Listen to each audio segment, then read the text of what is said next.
I recently caught up with Lisa from Catalyse, who has been engaged to build our 10-year community strategic plan. Lisa and the team will be here next week for community consultation sessions, and you're all invited to attend. The sessions will take the key findings and themes from our community scorecard that was done late last year. And if you would like to know more and have your say, watch on. Hi, Lauren. So we're absolutely delighted to be supporting Temora Shire Council with this study.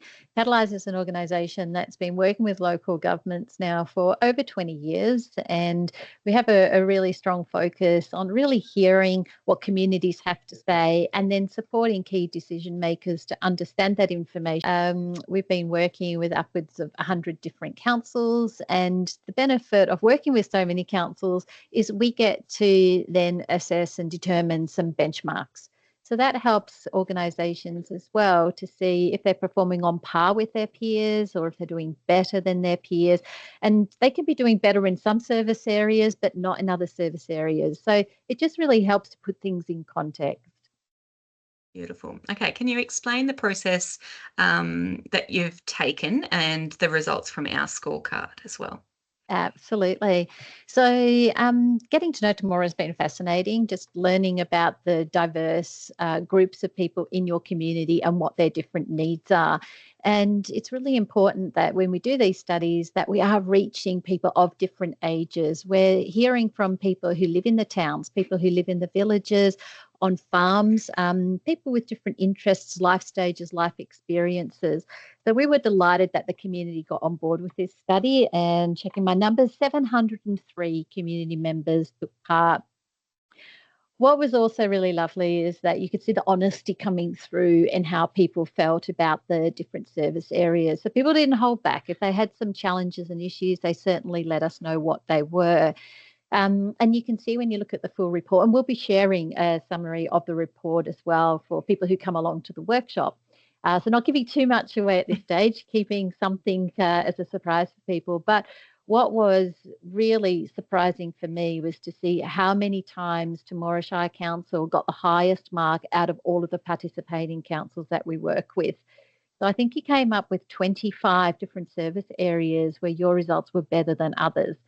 So I can't wait to get there and to meet everybody and to really understand what's the magic about the area, what's going so well.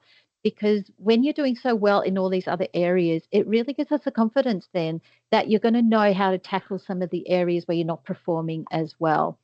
So in the community workshops, that's going to be a great opportunity to present some of those ideas, playing back what the community said they want you to focus on moving forward, recognizing you're doing really well in some areas, but where do they want you to focus your efforts moving forward? And the workshops are a chance to come back to the community and thank everyone, first of all, for partaking in the scorecard, but then to be able to not just come with blank sheets of paper and once again say, what do you want? This is our chance to come back and say, here's a list of the things that you're asking for.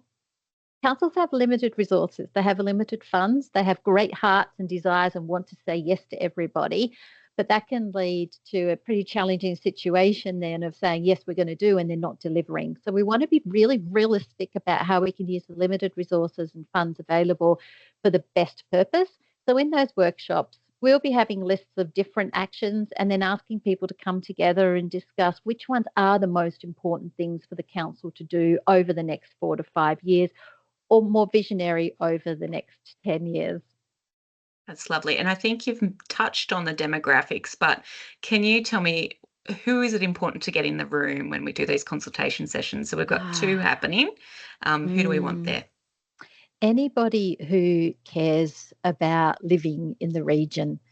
So generally we find that it works best for people aged 14 years and above. We certainly have had some younger people come along with their parents, guardians, and they're more than welcome to come along.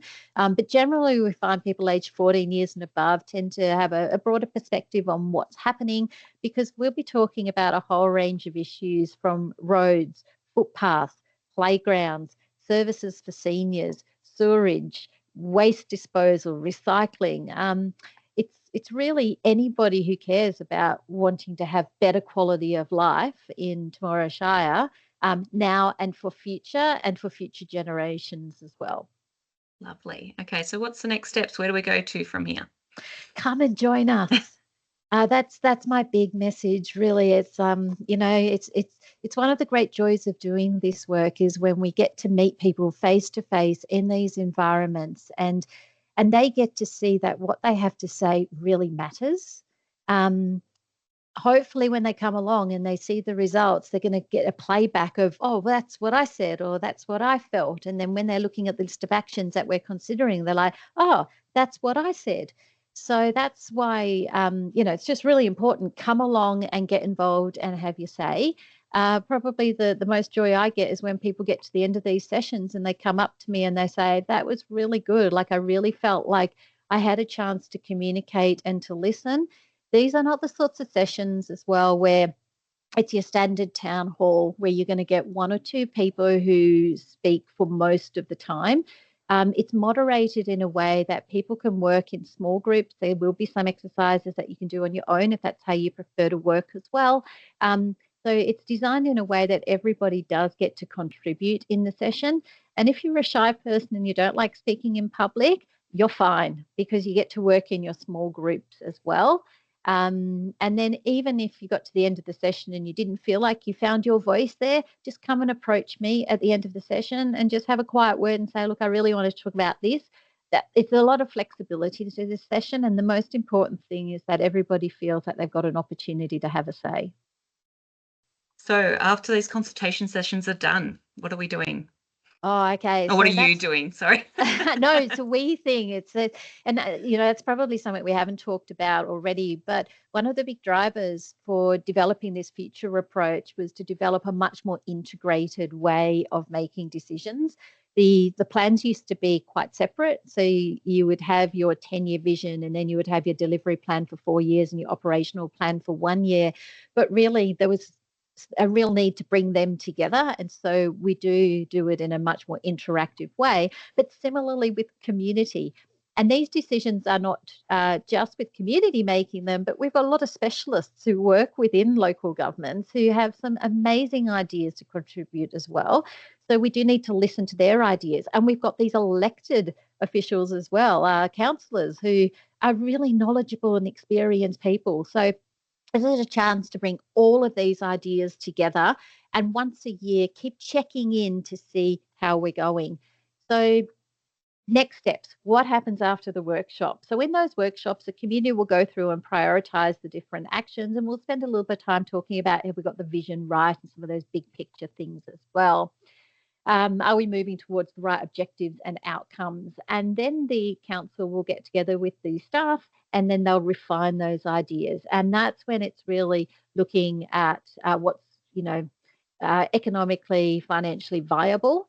So the budget needs to come into it at that stage.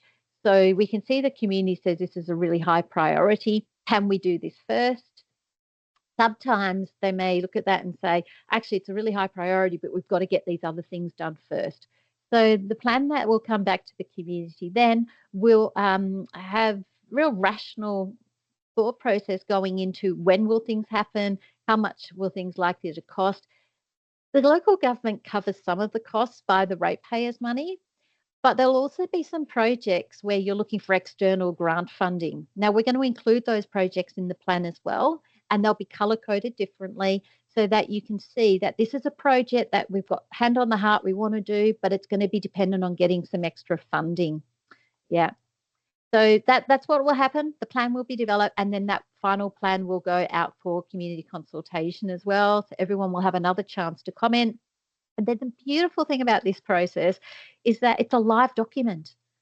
So if there's anything the community wants to comment on, they can keep commenting for the rest of the year and beyond, and they'll just keep shaping and improving, reviewing, reflecting, and growing and improving.